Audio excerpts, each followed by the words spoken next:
think uh, online na tayo sa FB. And good morning sa bawat isa. And salamat. Akala natin na mantala naman ang ating broadcast ngayon. But praise God, inalaw po tayo na magpatuloy. Good morning po sa inyong lahat dito. And bago ko po i-greet ang bawat isa, ay atin munang tugtugin ang atin pong opening music ngayong umaga. And then greet natin ang lahat na nasa FB, dito po sa meeting room po natin after this song.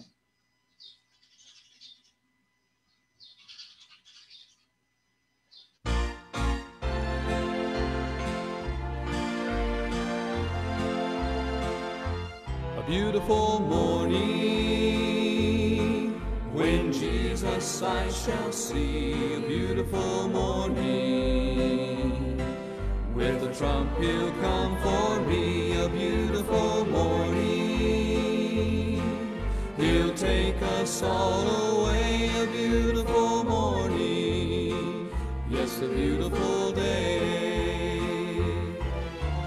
I was lost in sin one dark and gloomy night.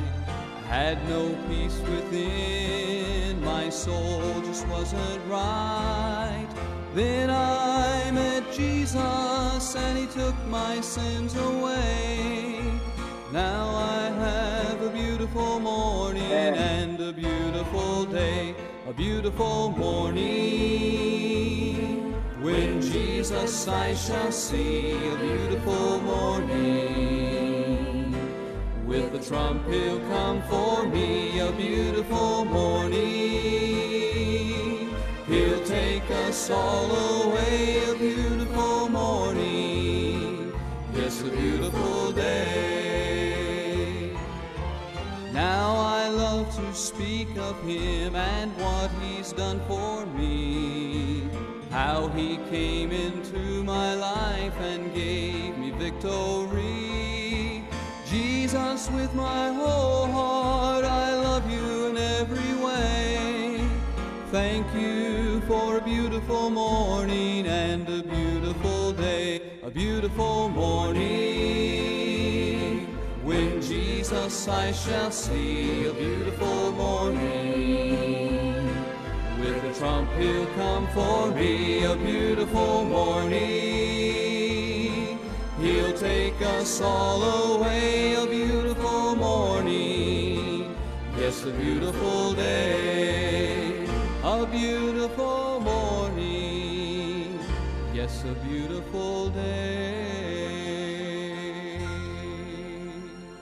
Amen, amen. Praise the Lord. I wish everyone a beautiful morning and a beautiful day. And thank God we're joined with Brother Mark today. Good morning, Brother Mark. Dito sa meeting room. We're also joined with Jenred. Okay, and of course, yung kanyang family with us. And Brother Roger and Sister Jeannie. And Perez family with us. And of course, our host ngayong umaga ay si Sister Nancy Kainday. And good morning sa inyong lahat. We are also 6 people dito po sa atin pong meeting room po, mga ay sa ating FB live po, mga kapatid. We have one greeting sa ngayon na nakita ko dito sa ating FB live ay from Brother Eric. At sabi ni Brother Eric, good morning po sa ating lahat, mga kapatid sa Panginoon. Amen. Oh, may tawag. And salamat sa Panginoon sa kanyang goodness sa atin na kasama po tayo ngayon at nandito po tayo ngayon. And ito po ay blessing na binibigay po sa Panginoon sa atin. Wait lang ha, kasi may biglang calls. Okay. Yan, okay lang. Sa akin ay pag may tatawag, magkaroon po kagad ng interruption dito sa ating broadcast, but okay na. Nasagot na ata. Okay, and sana ba ako? Wala na ako sa aking trail of thoughts. But anyway, I hope the Lord will bless us today with with His Word and with enjoyment sa panalangin sa bawat isa. And we have greetings here from Brother Mark, and Brother Mark said dito sa meeting room, sabi niya, good morning, brightest evangelist. Thank God to hear His Word on Pauline pattern on prayer. Amen. And series on grace. And ang sabi ni John Redden, beautiful morning po sa lahat. So may greetings na po, beautiful morning po sa lahat. Amen. So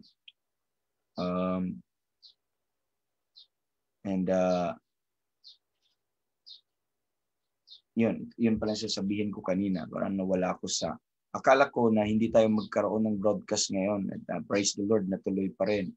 So remember, kahapon ay nagkaroon po tayo ng interruption ng ating pong power from 9 o'clock in the morning. Bumalik ata mga almost 4 o'clock sa gabi, ay sa hapon. So we thought na tuloy-tuloy na. So nagkaroon kami ng prayer meeting. So in the middle po ng prayer meeting, mga around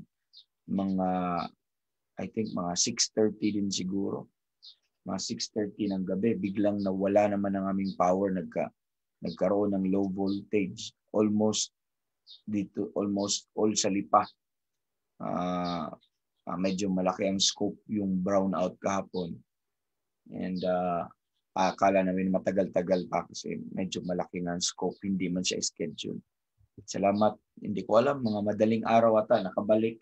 And sabi ko, yes, amen, praise God na magkaroon tayo ng broadcast ngayon. Matuloy pa rin tayo ngayong umaga. And salamat at nandito tayo ngayon. So, ang amin pong prayer meeting kahapon ay naantala at sana ay tuloy-tuloy din ang ating pong prayer breakfast ngayong umaga. Amen, amen, amen. So, glad to have the brethren with us now. And si Brother Roger dito po sa meeting room, may greeting, sabi niya, beautiful morning, evangelist, and to everyone. I thank the Lord for He is full of compassion, a long-suffering God, plenteous in mercy and truth, and for saving my soul. Amen. Amen. Praise the Lord. Amen. Plenteous in mercy and truth. Amen. For saving my soul. Amen. Thanking God. Amen. So it's good to specifically thank God for those things na Kanyang ginawa po sa atin. Amen. Salamat for that, Brother Roger. And we're joined also dito po sa mga kapatiran natin dito na sa FB. And I've seen some comments like from Sister Mercy. Sister Mercy, dito pala, una kay Brother Jason pala. Dizon, sabi ni Brother Jason, good morning po, Evangelist. At sa lahat po. Good morning, Brother Jason. Amen. From Sister Mercy Barrera also, doon sa, sa Berian, sabi niya, a wonderful, blessed morning, Evangelist and brethren, in everything give thanks. Amen. In everything give thanks. Truly. Amen. And from Sister Mila Barbon, sabi niya, beautiful morning po sa lahat ng kapatiran. Amen. Beautiful morning din po sa inyo, Sister Mila, and to the whole family. And Sister Josie also, sabi ni Sister Josie, good morning po, Evangelist Rogie at mga kapatid. Happy to see you po online sa prayer breakfast. Thank God for the joy kasama ang Panginoon. Praise the Lord. Amen. Thank God for the joy na kasama ang Panginoon. And what a blessing po mga kapatid na kasama po namin kayo ngayong umaga. Amen. Amen. And also, we're joined with Brother Edmond and Sister Mila. Amen. Sabi ni Brother Edmond, Sister Mila, good morning po Sir Rog and to all saints. And thanking God for this beautiful morning, for He had provided not only the physical blessing, sabi niya, amen, not only the physical blessing, but also His words for our spiritual food. Amen. Today. Amen. Praise Him. Amen. Praise Him. Amen. And also from Sister Emma, sabi niya, blessed Thursday morning po, Evangelist, and to all brethren, God bless us all. Amen. Truly, God bless us all. Blessed morning din sa lahat po sa inyo. And salamat po sa kabutihan po ng Panginoon na pinagkaloob sa atin, na ginawa po sa atin, sa ating buhay. Amen. So let's play another music po mga kapatid. Then we'll go on ahead sa ating pong prayer list. And let's play this thing. It's wonderful to be a Christian. Oh, it's wonderful to be a Christian. Amen. That's why we have a beautiful morning. Because it's wonderful to be a Christian. Always po mga kapatid. Let's play this song from Dwight Smith, from Evangelist Dwight Smith. Amen. Family, oh, it's wonderful to be a Christian. Amen. Life has purpose now and never had before. There is meaning to each day and even more. For a joy and peace I can't explain, it's mine. Since I found new life in Christ my Lord divine. Oh, it is wonderful to be a Christian. Yep. Oh, it is wonderful to be God's child. Oh, it is wonderful to have your sins forgiven. Oh, it is wonderful to be redeemed, justified, forever reconciled. I can go directly to the Lord in Amen. prayer. That makes it wonderful. I may boldly enter there. Yeah. And He listens as His promises I plead. Yes. I find mercy there and grace for every need. There's grace for every need. You're a Christian. Yeah. Oh, it is wonderful to be God's child. Oh, it is wonderful to have your sins forgiven. Oh, it is wonderful to be redeemed, justified, Amen, amen. forever reconciled.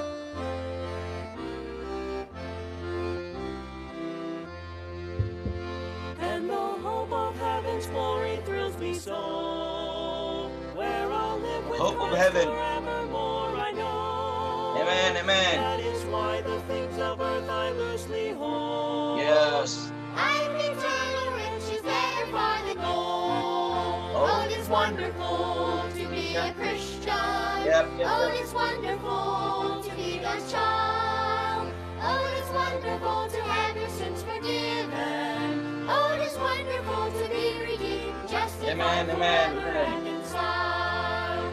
Oh, it is wonderful to be redeemed, justified, forever reconciled.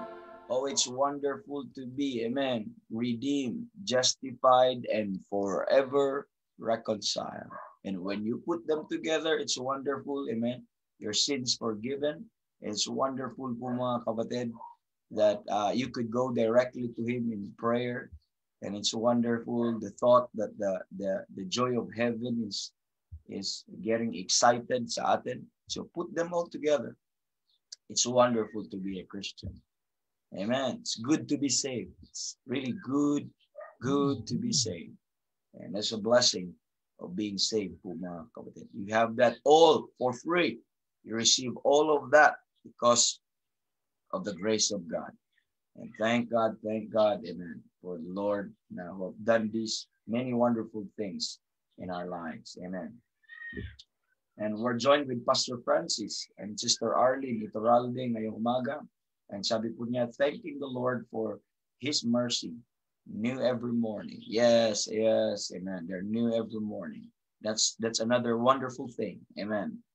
Being a Christian, the mercy of God is new every morning. Amen. We're joined also with Brother Alberto Arevalo. Sabi niya, good morning po, Evangelist, and to all brethren. And blessed. Praise the Lord for being here with us and joining us. Amen. The Lord is with us and joining us, I believe, in this prayer breakfast. And I mean, such wonderful feeling. I know. I understand very well that we're not saved. We're not saved by our feelings. The basis of our salvation is not on our feelings. Amen. The basis of our salvation is the work of Christ done on the cross. It is by faith through the finished work of Christ. We're not saved by feelings.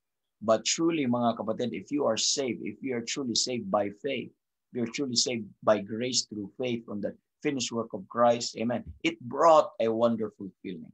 That feeling of being peaceful, that feeling of, mga kapatid, having a joy in our heart that this world could never give. Amen. And that feeling of assurance, you see that? For the gospel came unto us not by word only, but also in power and in the Holy Ghost and in much assurance. You see that? That's the feeling. Amen. That's the feeling, the assurance, that confidence, that boldness that we have, amen, that we could go directly to God in prayer, that one day when the Lord will take us away from this world, we have a home in heaven reserved for us. Amen. That's such a wonderful feeling of being a Christian po mga kapatid. Amen. Praise the Lord. We're joined also with Sister Vanessa sa kanyang comment. Sabi ni Sister Vanessa, praise God for a beautiful morning. Magandang umaga po sa lahat. Amen. Good morning, Sister Vanessa. And also with Sister Emmy Dalangin de la Cruz. Sabi po niya, good morning po, Evangelist, and to all brethren. Amen. Amen. What a blessing. We're joined with Brother Jofi also. And umaga, sabi niya, amen. Good morning po sa lahat. Thank God, thank the Lord for His goodness and grace at spiritual strength, even sa physical recovery na binigay po niya. Salamat din po for all your prayers. Glory to Him. So that's our Brother Jofi there that sabi niya ay salamat sa physical recovery na binigay ng Panginoon sa kanya. Amen. Ibig sabihin po mga kapatid ay nakakalakad na siya, nakakatayo na siya. No, nakakalakad at nakakatayo naman. Pero I'm saying he's better now. I've seen him kahapon sa kitchen and nagkaroon kami ng short fellowship at ang ginamot niya sa kanyang bayabas daw. Bayabas. So, tandaan niyo yun, bayabas, ang sakit ng tiyan.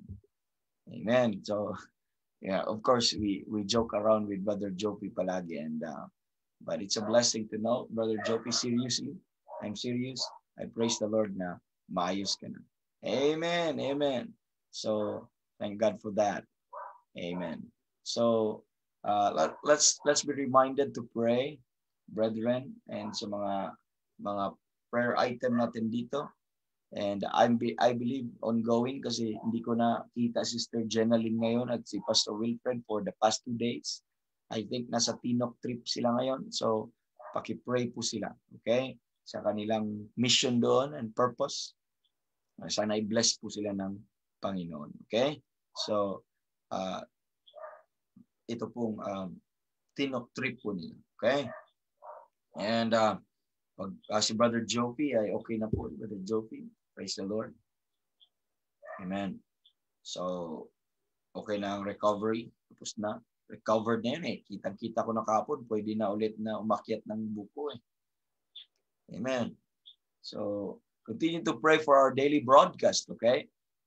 Medyo nagluloko po ang ating power, po ngayon dito sa Lipa, electricity. And salamat naman na meron po tayong kuryente ngayon. Low voltage talaga yung kahapon. Baka may pumutok somewhere. And, but salamat, meron po tayong kuryente ngayon. Just continue to pray na magpatuloy pa rin ang broadcast at sana ay tuloy-tuloy na itong kuryente na yun. There are things that wala tayong hold, but that's why we give it to God. Amen. We give it to God.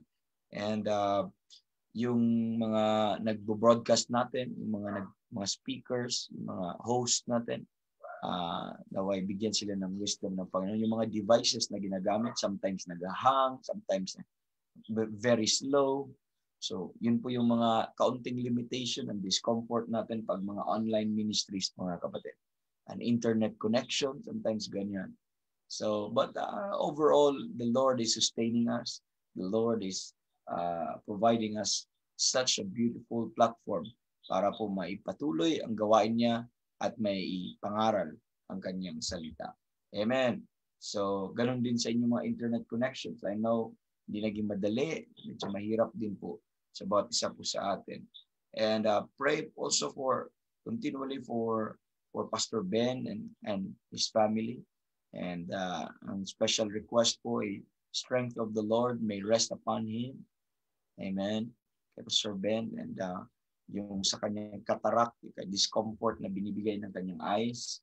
And wala pa, hindi pa siya makalabas because of this COVID thing. And And yung ano po, kapag pray po natin yung kanya pong vision, eyesight, kasi para daw, of course, hindi pa naman ako na-experience na may cataract. Pero parang may maka-eye strain yung isa, nahihirapan. Kasi isang mata ang ng pressure doon sa pagtingin, no? So, tapos puro tayo online ministries ngayon. So, nakatingin siya palagi sa monitor. So, ay sana ay maging maayos, pabuti lang. And another thing, I pray for his family and include Sister Luisa at ganun din si Sister Belle at si Brother Jason sa kanila pong kasal. Okay? October 10, 2020. So, malapit na po, ilang araw na lang. And gabayan sila ng Panginoon at bigyan po sila ng enjoyment also. And much anticipation also as they prepare. Amen. And ganito din, pag-pray din natin continually ang ating mga unsaved loved ones. And meron po tayong mga kamag-anak, mga relatives, mga mahal sa buhay na nasa heart po natin, nasa mind po natin. Ang ating yearning, ang ating longing ay sila ay masave. Sometimes mga kapatid ay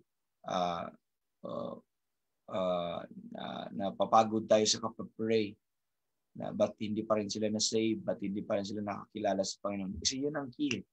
Once they know the Lord, mga kapatid, ay yun po ang pinaka-importante. Yun ang pinaka-magandang bagay na mangyari po sa kanila. Amen. You could not wish them above anything else, okay, than to be saved. And that is the key po, mga kapatid, because ang salvation, kasama na lahat magdadala na yan ng mindset. May kasamang mindset na yan, may kasamang behavior, may kasamang, ano na yun total package So, we're praying for people to change. Diba? Sana magbago na tong ugali ng ganito. Sana magbago na tong pamumuhay niya. So, we have been praying for that to many, pero hindi po yun Walang pagbabago. Wala kang makikitang anything dyan, mga kapatid. Not until masave ang isang tao. Amen. Pero, they could never be saved not until pride will always have in their heart. Amen. So, that's why those are the things na wala tayong control.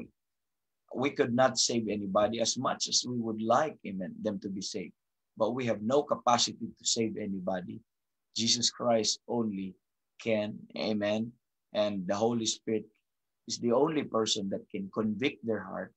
And that's why we give it to God. Amen. We give it to God. Don't despair. Extend your understanding. I know sometimes you're dealing with mga kapatid, things that you could not understand, but just give it to God. Just give it to God. Let's have that. Put them always in You could not hate anybody, okay? But rather learn to pray for them. Learn to pray, most especially for their salvation. Amen. Amen.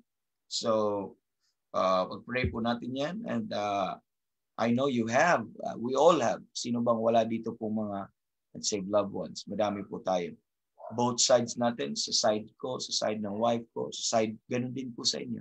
Sa lahat po sa atin. And, we do care for them by praying, amen, for them. Amen.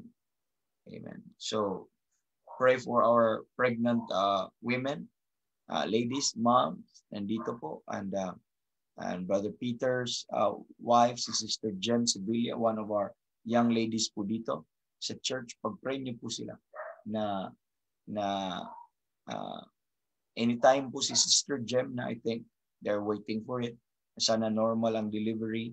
Sana po ay walang complication. Health ni baby, health ng nanay. Okay? Yun po yung at spiritual understanding, very important. Yung peace of God that will rule in their heart, that's very important. Because that will, amen, that will hold them, amen, in the time ng mga kapatid, uncertainty, yung spiritual understanding and peace of God that will rule in their heart. Pray din si Sister Glenda, okay, Gusi, and make mention also of Sister Rosebel Kamingawan. Make mention of you of Sister Fatima Maano, and mention also Sister Renalyn Arellano. Yan. Kalimutan ko lagi yan. Sister Renalyn Arellano. Please make mention also of Sister Raquel Ramirez. Okay, wife ng ating kaibigang si Pastor Anton. Make mention also of Sister Arlene Iturralde sa Mindoro. I think they joined us this morning. Amen. Praise the Lord. And remember also Sister Charity Reigns, one of our mga mothers dito na nakastay na po sa Hawaii. And please pray for Sister Mercy Miasco. Okay? So please remember them. At Sister Ping na Torino. Okay, nasa Anda, Pangasinan po ang kanyang family. Pray po natin. Okay. And don't forget to pray for our preachers. Don't forget to pray for your pastor, your preachers in your church. The Lord will use them continually. At saka yung mga preachers and pastors, evangelists, and churches na nasa ating list. Huwag po natin kalimutan. Starting from the north, Pastor Hurley. Okay, ang kanyang church. When I say these are pinagpipray natin, these are also at the same time my recommended preachers. Okay, that preachers that I know that would that make a stand sa salita ng Diyos, and preachers that are faithful sa salita ng Diyos. We especially put them in our list. Amen. Preachers that are very rare, mga kapatid, to find. Amen. And having same doctrine, okay, that we have. So please put them in prayers, okay? Pastor Abe de la Cruz, remember him. Pastor Wilfred Pasio, remember him.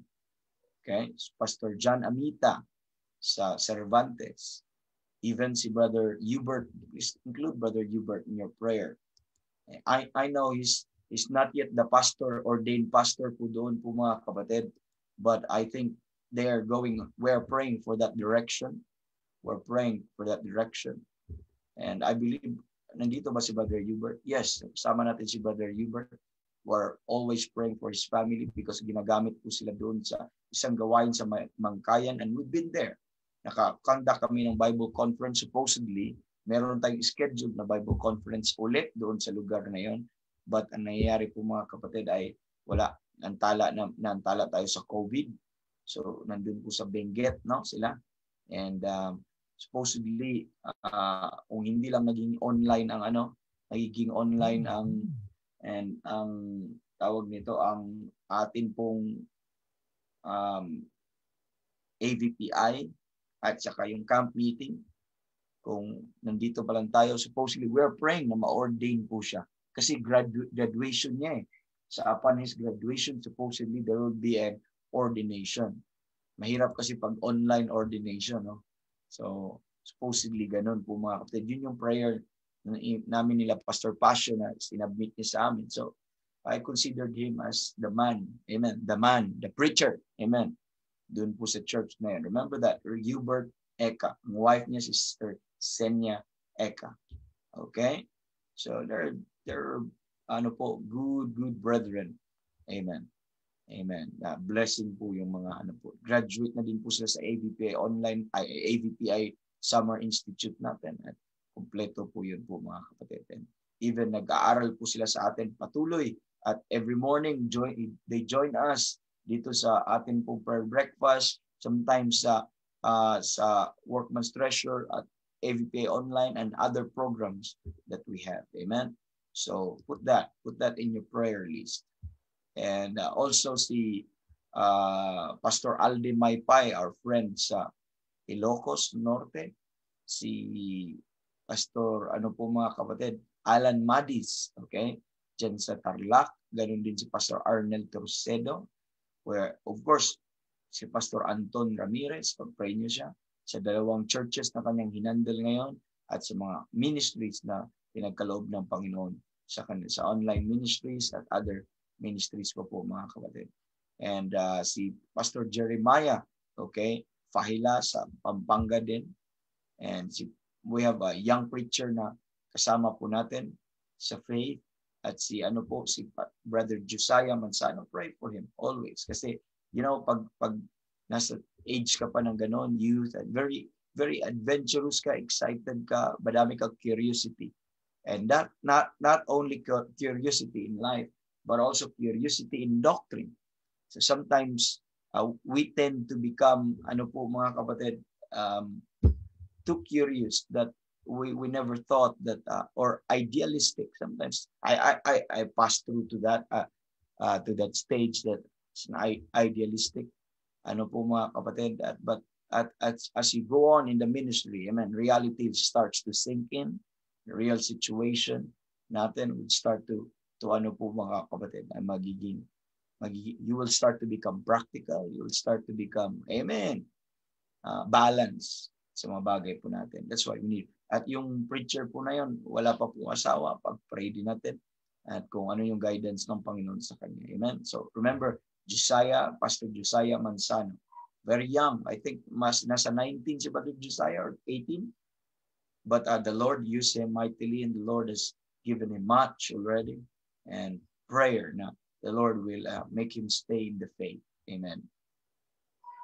Amen.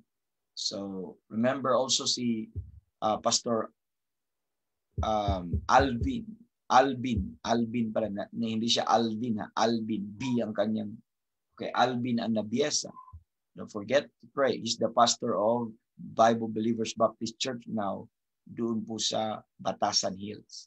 And pag-pray nyo, include din sa panalangin si Evangelist Bobby Colardo. Okay, yun, ang ating evangelist. So dalawa po kami, evangelist dito po sa Churches of Light Faith. And but he's doing his part also habang nag-quarantine, habang naka-COVID. At nakapag-pray nyo po ang online ministries niya at mga recordings ni Evangelist Bobby. And that's for the furtherance of the gospel. That is for the edifying of the saints. So, and praise the Lord, kahit hindi kami nakapag-travel, at least po mga kapatid, nagagawa pa rin in our little way yung po mga kapatid, yung ministry po ng Panginoon. Remember them. Si Pastor Ariel Almario sa Kabuyaw. I'll say this over and over mga kapatid so that you will not forget. Amen. Because sabi ni Paul, I make mention of you. When I make remembrance, when I remember, so I remember you in my prayer night and day. I make mention of you in my prayer. That is not just although it is true that prayer is sometimes spontaneous, but sometimes it is purposely remembered. Okay, you remember. Amen. And you purposely mention. We call it kung hindi spontaneous but deliberate. Okay, purposely, deliberate. That's a word. Okay? Purposely na sasabihin po mga kapatid. So, that's why we have a list. Amen. Sometimes, but within the day, let's be spontaneous also in our manner of prayer that we should not, observe lang schedules and programs, but rather any time of the day and dapat prayer without ceasing po mga kapatid. Amen. That every thought na meron po tayo, every time we remember of something, whether a person or a circumstance, amen, or a trouble or a burden or a joy or anything or a blessing, mga kapatid, let's turn it into prayer. I was driving yesterday po mga kapatid, going to Pure Gold back po dito po. So the street is so wala po masyadong hindi busy. So I was driving, meditating on things. I have a lot of things in my thoughts, and I have to exercise. I have to practice what I preach. Amen. I have to exercise the thoughts in every time I remember, whether joy or not. So I turn it into prayer. So may nag-pop up na thought. So I started to pray. Amen.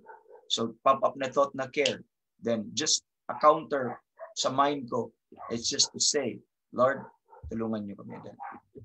Another person that pop up in my mind, my son.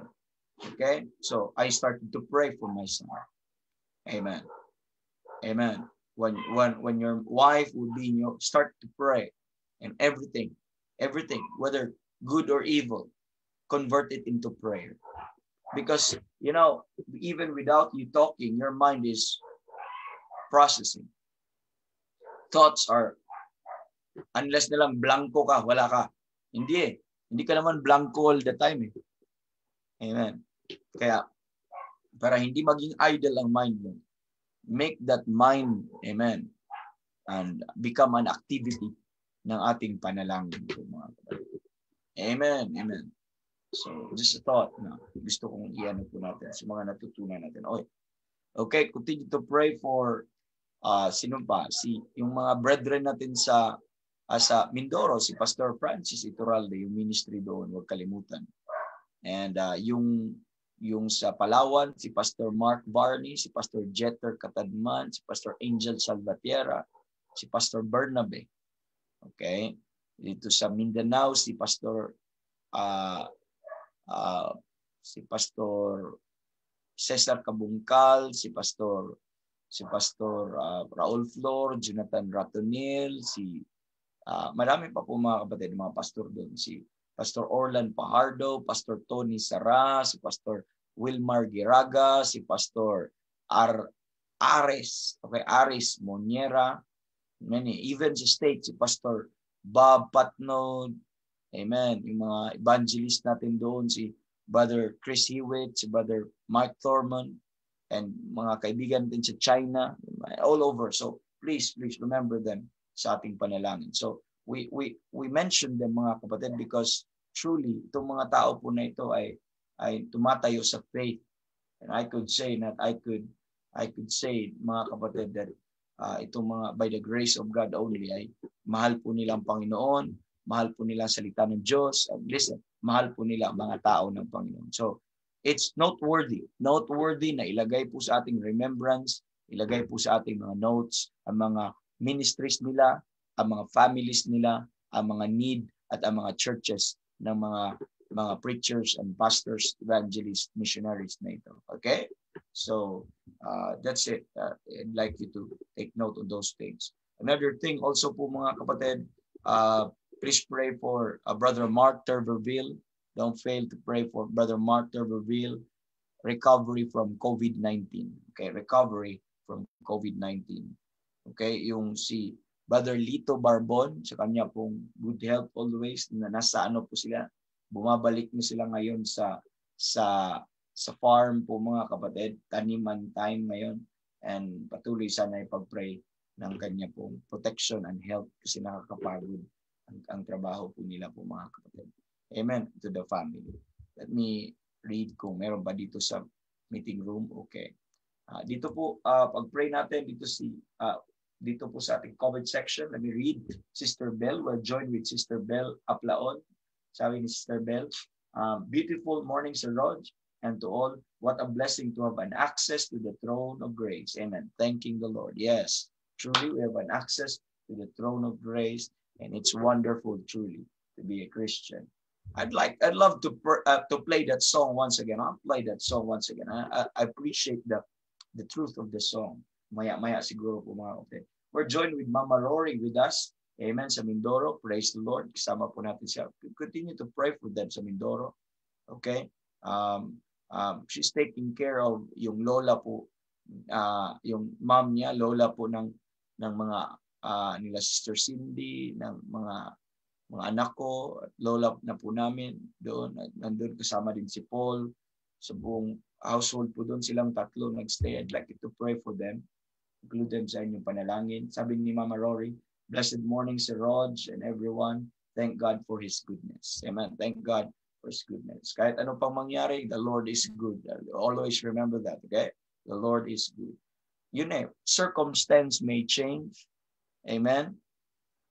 May change yung all the time and always, but ang Panginoon, ang kanyang character, who He is, could not change. Amen. That's a good thing. That's a good thing. That's wonderful. One of the wonderful things. Amen. Sa buhay po natin at sa Panginoon po natin. Amen. And we're joined also with my mother doon sa Cebu. And yung nanay ko, dalawa lang po sila noon. Wala na po ang mga anak nila. So ako nandito na sa Luzon, my my sister ay nasa Dubai with her husband. Doon po sila nakatira at nagtatrabaho. And ang nanay ko at ang aking tatay ay talagang honeymoon na sila palagi, no? Sila na lang dalawang magkasama, for better or for worse. Amen. Yun po ang kanilang vow. And tumatanda na po, mga senior na po sila. And naingatan nawa sila ng Panginoon. Please pray for them. Pray for them. And they join us every morning and it's a blessing in our heart. Si Mama Rory, Mama Comarina, at lahat po sa Mindoro, sa Cebu. And they're a blessing to us. Amen. Sabi po niya, good morning everyone. Thank you Lord for another day of our lives. Yes. Please guide us always and keep us from danger. Amen. So that's a prayer request and prayer po ng nanay po natin. Amen. Praise the Lord.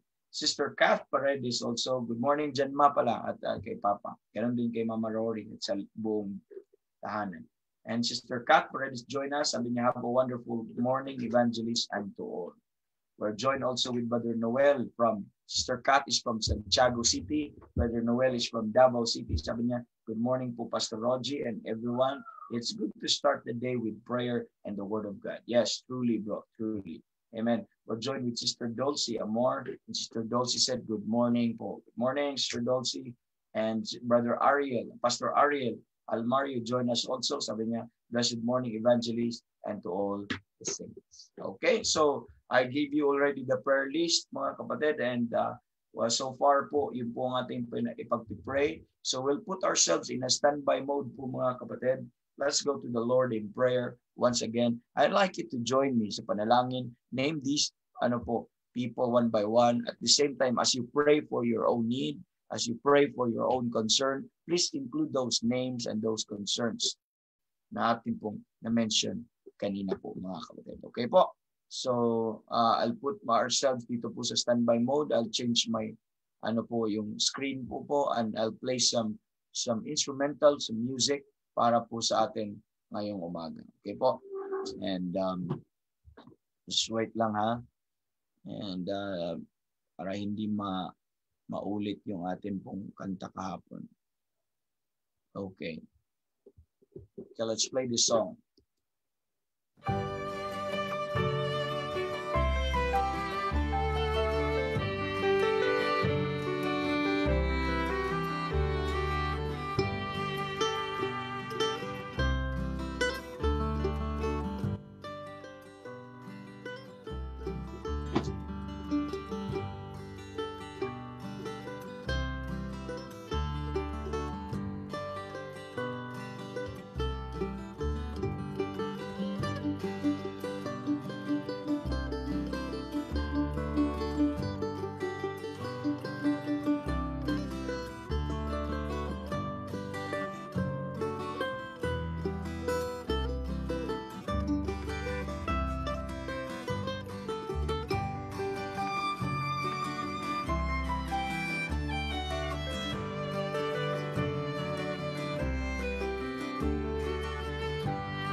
Okay, let's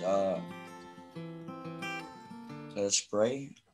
Salamat Panginoon sa time na makapag-pray kami, makalift up tong mga need na ito, mga concern na ito sa inyo. Salamat sa malaking pribilehiyo, Lord, na aming maidulog at maitaas sa inyo ang aming mga pangangailangan.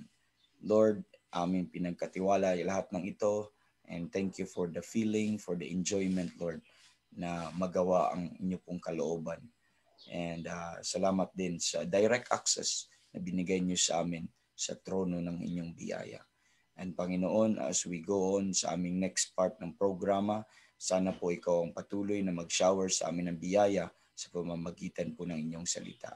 Bless your people now, bless your word, Lord, and bless your servant, and help us, Lord, to all together bless you.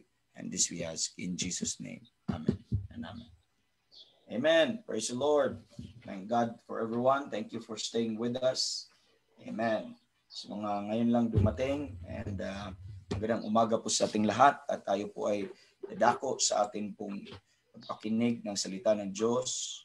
Amen. We're joined with we are 9 people po dito sa atin pong sa atin pong meeting room, and praise the Lord, 19 so far dito po sa ating Facebook live po mga kapatid. Okay? And we change our po mga kapatid, kasi balik tayo sa ating mode dun sa yan. Okay. So go to 1 Thessalonians chapter number 5. 1 Thessalonians chapter number 5, nandun po tayo. And hindi po natin natapos po mga kapatid. And last time we talk about this, itong 1 Thessalonians 5 po mga kapatid, 5:23. Okay? 5:23. Yung prayer ni Paul, because we are now in the prayers of Paul in the prayers of Paul for the Thessalonians. Okay? Let me read verse 23. And the very God of peace sanctify you wholly. I pray, God, your whole spirit and soul and body be preserved blameless unto the coming of our Lord Jesus Christ. Amen. We have already studied this kahapon, and nakita po natin, and I told you yesterday that this verse, many times we go to this verse to prove the trichotomy of man po mga kapatid, or the the three parts of man, ang kanya pong spirit, soul, at ang body, which is we know that is created after the image of God. Okay? So, because this is the verse there po mga kapatid. Klarong-klaro po yun, malinaw na malinaw po yun mga kapatid. So, it only to undo that is just to twist the scripture or to change the Bible. Yun lang po mga kapatid. Okay? And but this is a very clear evidence that ikaw ay meron kang katawan, meron kang espiritu, at meron kang kaluluwa. Amen. At lahat po yun importante, at that's something to do with your salvation. Kung ikaw ay naligtas po mga kapatid, may kinalaman po ito sa inyong kaluluwa, may kinalaman po ito sa iyong katawan, at may kinalaman po ito sa iyong espiritu, in which atin po yung titingnan kanina ay mamaya po mga kapatid. Okay? So ito po ang prayer ni Paul. This is a prayer of Paul of sanctification. This is the prayer for sanctification para po sa mga Thessalonian believer, that they will experience a complete sanctification of their entire person. Sanctification of the soul, sanctification of the spirit, and sanctification of the body ang makikita po natin. So, ang tao ay i-comprise yung three parts ng tao, pero it categorized into 2 category. Ano po yun? One is the outward man, the other one is the inward man. So we have the outward man, which is our body, and we have the inward man, is our soul and spirit. Nandun po, it is called as the inner man. Okay? And not only the outward man needs to be sanctified, but the inner man also, needs to be sanctified po mga kapatid. So, Na-discuss ko kahapon on how we should sanctify yung ating mind. Importante yung mind. Flesh and mind. Flesh and spirit ang palagi, no?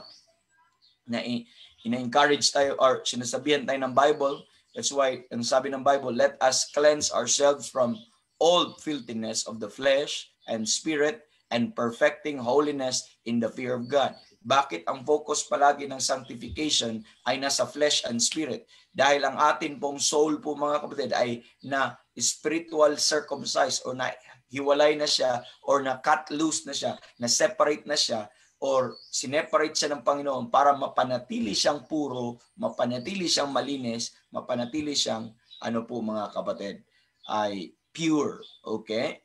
So, pero ang concern natin ngayon sa day-to-day natin na pamumuhay is we need to sanctify the flesh and the spirit po mga kapatid. We need to renew the spirit of our mind. We need to have that transformation by the renewing of our mind. So it's more of the mind po mga kapatid. That's why we are told in Philippians 4:8 to think those things which are what? Pure. Amen. Whatsoever things are pure, whatsoever things are lovely, whatsoever things are of good report. Amen. If there be any virtue, if there be any praise, think on these things. So yun po ang ating thought life dapat natin alagaan because ang key po mga kapatid, magkaroon po ng sanctification of our outward man. It must begin with the sanctification of our thought life. Kasi kung hindi po maayos ang ating thought life, lalabas po yun sa ating outward man. Kaya importante na magkaroon ng sanctification inwardly, then automatic or will follow the outward sanctification ng ating body, ng ating flesh, mga kapatid, ay magkaroon po ng sanctification. Yun po ang susunod po mga kapatid.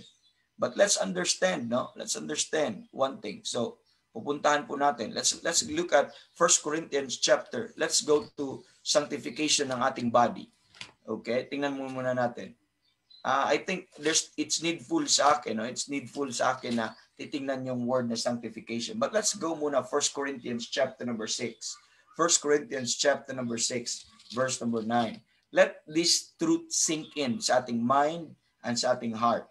Ano po ang truth na ito? Verse number 19. I'd like you to look at verse 19. The Bible says, "What? Know ye not that your body is the temple of the Holy Ghost, which is in you, which ye have of God, and ye are not of your own?" Amen. You may say, "This is my body," at wag mo akong pakialam. No, you're wrong. If you profess to be saved, and if you are saved, truly saved, know this truth. Amen. Your body, that body, is not anymore yours. If you have been bought, if you have been saved, that body is not yours. The verse, amen, is very clear that as believers, our bodies no longer belong to us. Are you listening? That body no longer belong to us. And don't forget that. So, ibig sabihin, you could not just do what you want. Amen. Because it's your body. No, you're wrong. It's not anymore. It is now the temple of the Holy Spirit.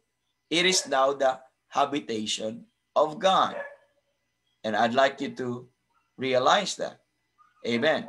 And I'd like you to realize this also, that wherever you go and whatever you do, you literally carry Jesus Christ with you. Wherever you go, whatever you do, you literally bring the Holy Spirit or God, Jesus Christ, with you. If you lose sight of that, then you will start to sin against your body. If you forget that, then you will start to become, to sin, okay, or to defile that body. Amen. But what defileth a man? It's not the food that you intake. It's not the thing that you intake with the body. But what what defileth a man? Amen. It's the thoughts, it's wickedness, it's sin that's defiles you and me. Po mga kapatid. So, you take care. Amen. Because it's not yours. So, if it's not your body, look at verse number, let me read verse number 16. What, know ye not that he that which is joined to an harlot is one body? Okay, saith he shall be one flesh. But verse 17, but he that is joined unto the Lord, amen, he that is joined unto the Lord is one spirit. You are now joined with the Lord. You are not only one body with the Lord, you are also one spirit with God. Verse 18, flee fornication. So you see, layuan ang mga sexual sins na ito. Every sin that a man doeth is without the body, but he that committed fornication sinneth against his own body. So you do not, amen, sin against your own body po mga kapatid. Kaya sabi niya, 15, know ye not that your bodies are members of Christ? Shall I then take the members of Christ and make them a member of an harlot? God forbid. That's not ours. Amen. You should not bring that to anywhere, to a place where sin is, and you should not do that body with an activity of sin. Amen. That body is for the Lord. And if you are married, that body is for your wife. Amen. If you are not married yet, that body is for your future husband or for your future wife, and that's not for someone else. If you are saved, brethren, you don't lose sight of that. And that's for the Lord. In verse 20, for ye are bought with a price. Ye are bought. That's the reason. We're bought. Therefore, we no longer have any rights at all. Amen. We're so concerned about our rights, but the Bible says, ye are bought with a price. You remember a slave trading? Dati po mga kapatid, sa lumang panahon, na binibenta lang sila at may bumili sa kanila, kung sino mang bumili sa kanila, at yun ang may-ari sa kanila.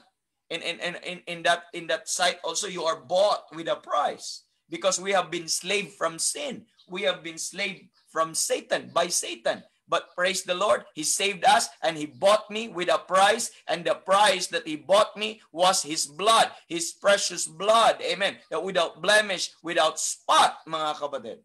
He redeemed me, and He redeemed me by His blood. Amen. By His life, by His death. Amen. It was not a cheap price. But it was so costly. And it cost the Son of God, the only begotten Son of God, the Lord Jesus Christ. Amen. To become man, to manifest in the flesh. So that He could, amen, bought us. So that He could redeem us by His precious blood. Ye are bought with a price. And therefore, that's conclusive. Therefore, glorify God in your body. Amen. And in your spirit. Do you see that word again? Body, spirit, kanina flesh and spirit, which are God's. Kanina po yan? They are of God. Amen. So, it may be, amen,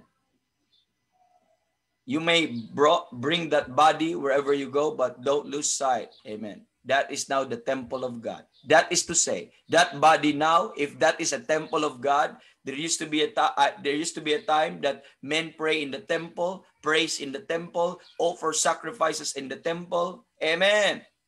And the sanctuary, that's a holy place, the temple, and they consecrate it, they make it holy po mga kapatid, because it's the temple of the Lord. But we are not anymore in the Old Testament, we are now in the New Testament, and every believer right now becomes the habitation of God, becomes the temple of God. Therefore, entonces, in other words po mga kapatid, your body, that body that you carry now, is supposedly a place of prayer, a place of praise, a place of worship, a place of consecration. Amen. A place of sacrifice. That's why we're told, amen, that you present your body as a living sacrifice, holy, acceptable, amen, unto God, which is our reasonable service. That body should be supposedly a place for service, a place for sacrifice, a place for adoration, a place for praises and honor to God, and not for ourselves, but it's for Him, mga kapatid. And Paul prayed, I pray that God, amen, your whole body, your whole spirit, your whole soul and body be preserved blameless, be maintained pure, free of blame, free of blame, that we should be blameless. Ano bang ibig sabihin ng blameless? Let's look at Philippians chapter number 2. Let that body be preserved blameless. That's not for sin. You don't use your body for sin. You don't use your mouth to sin. That mouth is not sa pagmumura, hindi sa galit, hindi sa any. That mouth is to praise Him, to thank Him, and for worshiping Him. Amen. Amen. That thought supposed not to think evil against someone or about a circumstance, but that should be thinking about God. Amen. Look at Philippians. Ano sabi ko kanina? Philippians chapter number 2. The Bible says in Philippians chapter number 2. Ano sabi po ng Bible in verse number 15? The Bible says in verse 15 that ye may be blameless and harmless, the sons of God, because mga anak tayo ng Diyos, we should be blameless and harmless. By the way, harmless. Harmless. Are you harmless? Do you understand what harm? You not capable of harming anybody. Not capable of harming anybody. Christians are supposed to be the most peaceful, the most loving people in the world. And you will never harm anybody. Are you listening? We should be harmless. Nakakalungkot, I've seen some Christians na nakipagsigawan, nakipagmurahan, nakipagsuntukan, nakipag-away. We're believers. We're not saying we don't fight back. I'm saying we're not saying that we don't defend ourselves. But I'm saying is we're harmless. We're supposed to be, amen, the safest person in the world. Because we ought to be harmless. Because just like Christ, the Lord Jesus Christ, He was harmless. That was the character of Christ. When He was threatened, He threatened not. Amen. He threatened not. When He was reviled, He reviled not. Amen. That was Christ, mga kapatid. I've seen Christians. I've been in this Christian life. I've been into many places. I've been into many churches. I've been, amen, mga kapatid, na kita ko sa katutak na klase-klaseng mga, these are professing Christians. I could not tell if they're really Christians, but they say they're Christians, but their attitude, their character, their mouth, their disposition, their behavior says otherwise. I could not really understand, amen, why there are Christians na mangamba ka. Pag sinabi ng isang tao, huwag kang mag-alala, Kristiyano yan. Atis ka na dapat eh. Pero yung mga Christian pa yung nagtithreat. Yung mga puno ng threatenings, puno ng anger, ang puot. Do you know of Christians like that? I know a lot, mga kapatid. We're supposed to be that harmless, blameless, harmless, as sons of God. Amen. That's why we need to pray, because hindi yun automatic. Hindi yun automatic na dumating sa iyong buhay nung naligtas ka. Paggising mo ng umaga, hindi ka na marunong magmura. Paggising ng umaga, hindi ka na magalitin. Hindi ka na nakasimangot palagi. So hindi man ganun eh. That's why ang sanctification, yung prayer natin sa sanctification, sa thought life natin, sa character natin, amen, is a process. Yun po yung day-by-day process. Supposedly, I'm going to discuss to you yung 3 tenses of sanctification or 3 kinds of sanctification. Yung unang sanctification na gusto ko makita ninyo is yung positional sanctification. And it has something to do with the sanctification of your soul. And that is past and that is forever. Ibig sabihin, when Jesus Christ died on the cross of Calvary, and upon trusting Him and believing Him, your soul is sanctified. Ang word na sanctified is separated, set apart for God and for God's use. Okay? It was made holy. It was cleansed. Okay? Nilinisan, then hiniwalay. So, nung nadanak ang dugo ni Kristo, para yun sa kalinisan ng lahat ng kaluluwa po na mananampalataya sa Kanya. Nung ako po ay naligtas, na nalinisan ang aking kaluluwa, na hiwalay ang aking kaluluwa, na put off or na circumcise, yung konsepto ng physical na circumcision or pagtutuli, para yun sa kalinisan. That's sanctification po. I-put off po yung yung filthy flesh po, mga kapatid. Separate from something that is very important. So, itong kaluluwa po natin po, mga kapatid, ay nahiwalay na yan.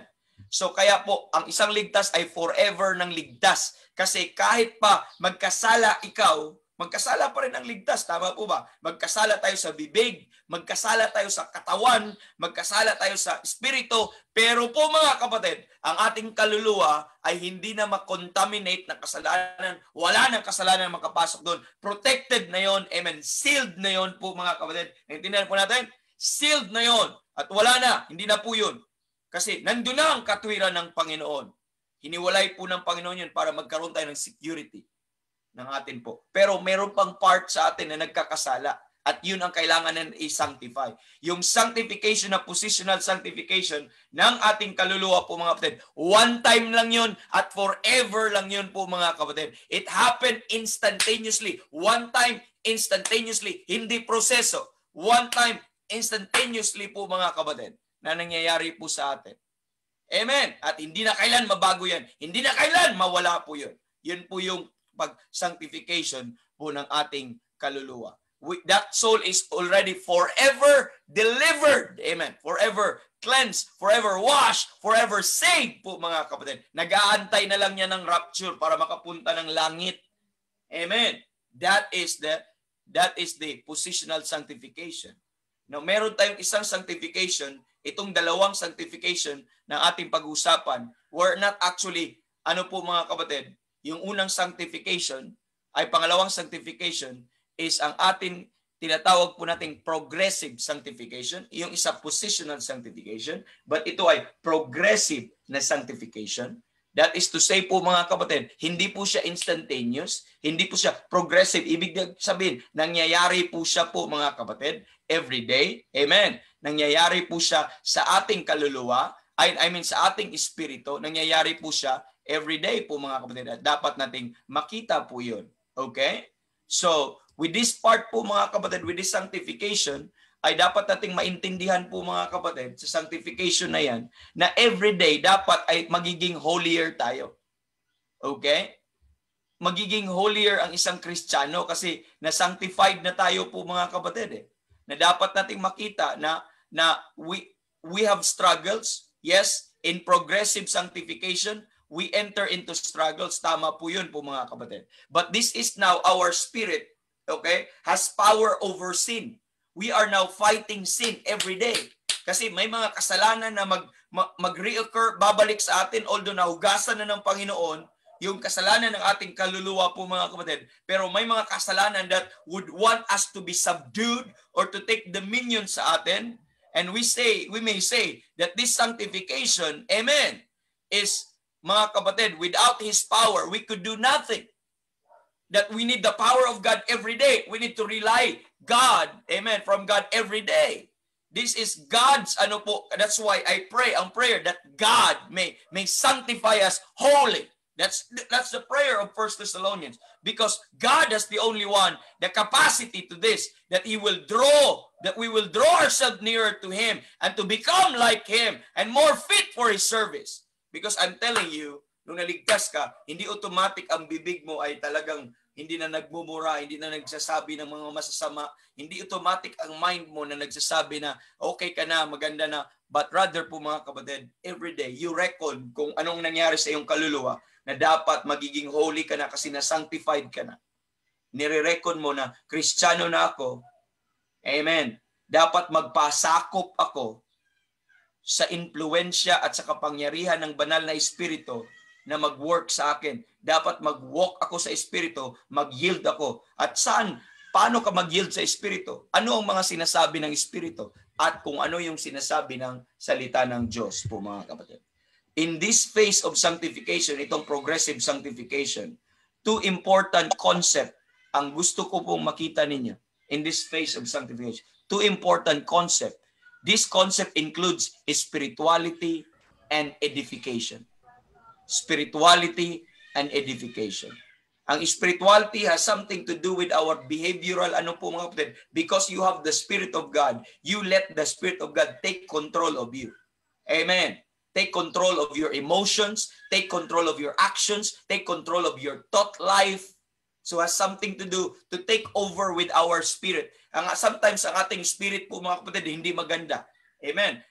Sometimes ang spirit natin ay critical, sometimes hindi po maganda po mga kapatid. Pero kailangan ng Spirit of God mag-take over ang new man po mga kapatid, which is the Spirit of God na nasa atin. Siya yung magiging ano po natin po mga i-put on po mga kapatid, upang siya yung mag-dominate, mag-control. Kasi kung anong mangyayari sa atin inwardly, lalabas po yun po mga kapatid. So, we need spirituality and yung isa, edification. That includes growth. Growth po mga kapatid. So, kasama po dito ang pag-grow. Kasi ang isang Kristiyano, nung ikaw ay naligtas, ay na-regenerate ka, or in other words, na born again ka, or naipanganak ka muli po mga kapatid. Para kang newborn babe. So, kung newly saved ka, para kang bagong pinanganak sa Espiritu. Or meron ka ng spiritual life. Bago ka sa spiritual life. Pwede kang matanda na sa physical life. Pwede kang bata pa sa spiritual life. Kasi pwede kang naligtas po mga kapatid na na late na sa buhay mo. Okay? Tapos saka ka pa nagkaroon ng spiritual life. Yung spiritual life mo, yun yung buhay mo bilang ligtas. Okay? Buhay natin na bilang ligtas. So, ang spiritual life po natin, kailangan din ng growth. Kagaya ng physical life po natin na kailangan ng growth. So, that's why, nung ikaw po ay naligtas, meron kang mga speech na pangbata, meron kang mga ugali na pangbata, meron kang mga desires na pangbata, at lahat po yun mga kapatid. But the more you listen to the Word of God, the more you listen to preachings and Bible studies mga kapatid, the more you learn. And those learning mga kapatid would promote growth. You will grow. You'll grow by and by. Your mind will be changed. Your heart will be changed. Your desires will be changed. They will improve. They will progress po mga kapatid. That's something that we need to pray about. Something, but wala po tayong kakayanan. Ako walang kakayanan. Any preacher walang kakayanan because only God give it the increase. That's why we pray. Ang prayer na ito na sana mag-grow po sila. Sana ma-sanctify po ito. Sana ang kanyang mind ay maging blameless. Ang kanyang body, flesh, maging blameless po mga kapatid. That's why yun yung prayer ni Paul. Bago babalik ang Panginoon. Paano po mangyayari po yun? Hindi po humanly, device. Hindi po psychology, kundi ang mag-preserve po niyan, ang magsasanctify po ay salita ng Diyos. You know, listening this morning is a process of sanctification to your life. It would add to your growth. It would add to your edification sa buhay po na ito. You know, I believe mga kapatid, that's why you keep listening every morning because you believe, you know, deep inside your heart, the Lord has done something for you. The Lord has developed and accomplished something for you. As you listen to the Word of God, you find yourself that you are not the same anymore. Amen. You find some changes in you. But who gave you that changes? It was not your personal discipline that say, oh, I discipline myself. Nagkaroon ako ng New Year's resolution na hindi na ako maganyan, hindi na ako maganon. Wala po mga kapatid. But rather, it was the Word of God that effectually worketh in you that believe. Nagta-transform, nare-renew ang ating mind, nare-renew ang ating heart. By and by, preaching after preaching, after preaching, after preaching, and Bible study after Bible study, you just realize, oh, I'm a different person now. I'm not what I used to be. Amen. I love the Lord now. I love His Word now. And I want to serve Him now. Unlike before. You know what is responsible of that? That's the progressive sanctification. You become holier every day sa buhay po natin.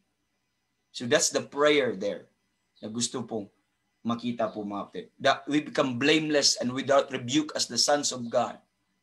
Na makikita natin sa Philippians 2, sabi dito, in the midst of a crooked and perverse nation, among, amen, whom shines as lights in the world. So the term, this progressive sanctification, it emphasizes the fact that Christian growth is a process. I'd like you to understand that. That Christian growth is a process. Sa mga bago pang ligtas, just be patient with them. Just be patient with them. One day they will grow. Just feed them the word of God. That's why the Bible says, as a newborn babes, desire the sincere milk of the word that ye may grow thereby. So ang milk natin, ang pagkain natin ay salita ng Diyos. Yun na lang ang nagbibigay ng growth sa atin. Yun ang vitamina ng ating spiritual life. That's why we need to hear preaching. We need to hear rebuke. We need to hear instruction. Because yun yung vitamina natin. Sometimes masakit. Sometimes mapakla ang lasa, mga kapatid, ng preaching. Pero makakabuti yan sa ating kaluluwa. Nakakabuti yan sa ating spiritual life po, mga kapatid. You know, pag mag-take ka ng gamot, ang gamot ay, ngayon na lang pinapasarap ang gamot eh. Yung mga vitamins ng bata, ngayon na lang pinapasarap. Pero dati po mga kapatid, nakaw! Ang pakla, ang pangit ng lasa. Pero kailangan ko eh. Amen. But good for my health. Amen. Yung ano po na yon, yung sino bang bata ang gusto kaagad yung yung ampalaya? Sino bang bata ang gusto ng ampalaya? Nung una, but we are trained, we are told, you eat that because that's good for your health. Amen. Later on, whoa. Sometimes ganun din ang preaching. Sometimes ganun din sa atin. Ang pag-develop ng Panginoon, ay, ang tindi ng preaching ni evangelist. Ang tindi ng preaching ni pastor. Nakaka-offend. Sometimes ganyan. But if you understand very well that is the way God will change you, that is the way God will mold you, stick around, stay, listen, and say, amen, hallelujah, that's for me, I need that. You respond very well. Have that right attitude. If you will not, mga kapatid, mas stout ka, hindi ka mag-grow, hindi ka mag-ano po mga kapatid, hindi ka mag-improve sa iyong Christian life. Kaya ang dami ng Christian who've grown old. 20 years, 30 years in their Christian life, and they brag about that. I'm already a 30 years old Christian. What about you? But they've never grown up. Because it is possible that you've grown old in your Christian life, but you've never grown up. Amen. Let's grow up. And this process, that's why we pray for one another for growth, for their edification. Amen. In this, po mga kapatid, no? Makikita po natin, this is a process that is interrupted. This process can be interrupted. Kung proseso man ang Christian growth, kung proseso man ang sanctification na ito, this process can be interrupted. In what way ito ay interrupted? When a Christian is not occupied with Christ, when a Christian is not occupied with His Word, when a Christian is not occupied with spiritual things, then this growth will be interrupted. This process will be interrupted. Yun po ang problema. But every day, just like man shall not live by bread alone, but by every word that proceeded out of the mouth of God. Kung palagi kang every day, kumakain ng salita ng Diyos, you will have a growth na sobrang bilis po mga kapatid. Amen. So in this progressive sanctification na pinag-pray po natin, na prayer po ni Apostle Paul, mga kapatid, we will enter for sure into conflict. There will be a lot of conflict. There will be a lot of struggle with our sinful nature. Because this body, mga kapatid, ay sa future masisave ang katawan na ito. Yun po yung ultimate sanctification or final sanctification na itong body na ito papalitan na ng Panginoon. Pero sa rapture pa yun. Pero habang nandito ka pa sa katawan na ito, while your spirit, amen, being subdued by the Spirit of God, wanting to yield to the Spirit of God, there will always be resistance. There will always be conflict. There will always be struggle. And that struggle is with our sinful nature. And we must constantly reckon ourselves that I am already dead in, mga kapatid, unto sin. I am already alive unto God. I'm no longer servant of sin, but I am servant of God po mga kapatid. Servant of righteousness. I should reckon myself. I should adjust myself as to who am I made in Christ. That's very important po mga kapatid. In order to maintain our daily walk with God. In order to maintain our mind to be in God. Para hindi po maantala yung proseso na yon. We should have that concept every day. Amen. To continue in the Word, to continue in the Lord, to continue in prayer, to continue in all these things that will help you grow, po mga kapatid. So this tense is a present. Ito yung ongoing. Past na yun dati. Tapos na tayo eh. And this is our Christian's present life. And you need to take note, that is our present life. And that we are to become holier and more like Christ every day. The goal of this progressive sanctification is that we will think like Christ, we will walk like Christ, we will behave like Christ, we will love like Christ, more Christ-like every day po mga kapatid. And this is God's expectation of holiness that will affect our behavior and should manifest daily sa ating walk po mga kapatid. That's why we are told to present your body as a living sacrifice, holy, acceptable unto God, which is your reasonable service. And and be not conformed to this world, but be transformed by the renewing of your mind. How will I renew my mind? I will have my mind set on the mind of the Word of God, on the mind of the Spirit. I should adjust my mind. Amen. I should not have my own thinking, but let the mind of Christ be upon me. Amen. That ye may prove what is that good, acceptable. Amen. And the Holy Spirit uses the Word of God as the means of this progressive sanctification. Wala nang ibang gagamitin ng Holy Spirit kundi ang Word of God. Sa 2 Timothy 3:16, ano sabi doon? All Scripture is given by inspiration of God and is profitable for doctrine, for reproof, for correction, for instruction in righteousness, that the man of God may be perfect, truly furnished unto all good works. You see that? You could be furnished unto all good works. Amen. This word contains rebuke. This word contains doctrine. This word contains correction. This word contains instruction. And these are necessary for our edification, for our growth in our spiritual life.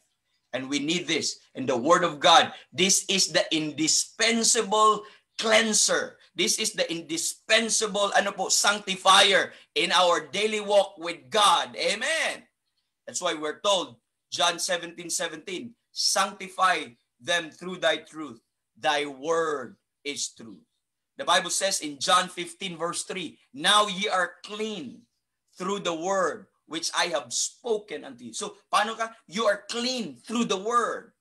And just like Jesus Christ, amen, every day na ginagawa sa atin in Ephesians 5:26 po mga kapatid. Sabi doon, that He might sanctify it and cleanse it with the washing of water by the word.